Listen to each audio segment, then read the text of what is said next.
Nianze kwa kumshukuru Mungu. Ni kweli ni kanisa nimekuwa askofu wa kwanza kikatiba, na katika taifa letu la Tanzania tunayo majukumu ya kuhudumia jamii. Kanisa letu liko kwenye nyanja litahudumia jamii kiroho na kimwili pia.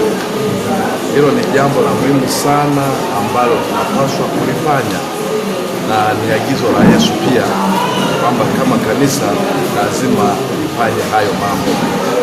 Injili si kwamba inatibu kiroho tu, Injili inatibu mpaka mwili, inatengeneza maisha ya kimwili kwa mwanadamu.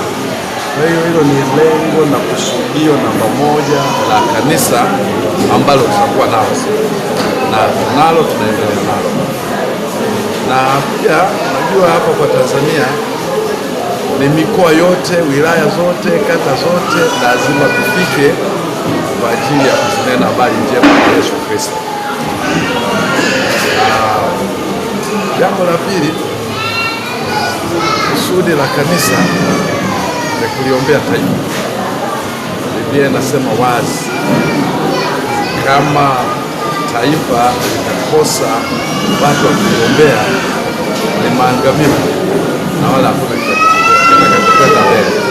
Kwa hiyo hilo ni jambo la kushirikiana na taifa, tutashirikiana na serikali na makanisa yote yaliyopo ya Kipentekoste, kwa sababu tunahitaji kuliombea taifa na taifa letu likuwe kiuchumi, liwe na viongozi walio bora ambao tunajua wanatoka kwa Mungu, na uongozi unaokuwepo kwenye taifa lazima tunajua umetokana na Mungu mwenyewe, ameruhusu wale viongozi wawepo. Kwa hiyo ni dhahiri kwamba tutaendelea kuombea kanisa hili. Makao makuu yake yako hapa Kinyerezi, mtaa wa Kichangani, kata ya Kinyerezi, wilaya ya Ilala, tarafa ya Ukonga, ndipo yalipo makao makuu ya kanisa la Gethsemane Temple Assemblies Church. Mpaka sasa hivi tumefika mikoa 10 ambayo tupo mpaka kanisa letu. Hali hii inatuumiza hata sisi kama kanisa, tunapata maumivu makali. Wakati mwingine tunajiuliza kwamba labda kanisa tumeacha kusudi ambalo tumeitiwa, kwa sababu kusudi lilo jema ni kuombea viongozi.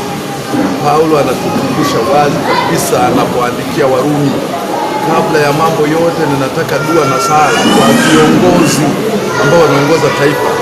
Kwa hiyo inawezekana wakati fulani kanisa tumeyumba tukasahau, lakini inatupasa tusimame kwenye wajibu wetu ili majukumu yaendelee. Adam Jacob Mwenyekiti wa bodi ya wadhamini kanisa la Gethsemane Temple Assemblies Church. Katika bodi ya wadhamini yapo mambo matatu ambayo inapaswa mimi kama mwenyekiti kuhakikisha kwamba bodi hii inakuwa imara, inakuwa thabiti kwa ajili ya mali za kanisa. Mali zozote ambazo zinazopatikana katika makanisa tunayoanzisha, ni lazima mimi ambaye ni mwenyekiti pamoja na kamati yangu kuhakikisha tunafuata taratibu zote za kisheria ili kuhakikisha kwamba mali hizo zinakuwa mali halali kwa ajili ya kanisa la Gethsemane Temple Assemblies Church.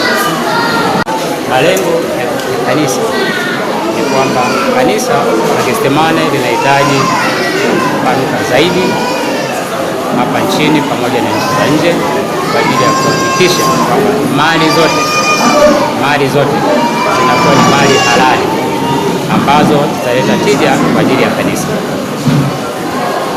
Tunapokuwa tumeteuliwa kuwa viongozi wadhamini kwa ajili ya mali za kanisa, lazima tuwe na mambo matatu. Jambo la kwanza lazima ujue aina ya mali. 2, lazima mali zenyewe uzijue. Alafu 3, lazima uwe na dokumenti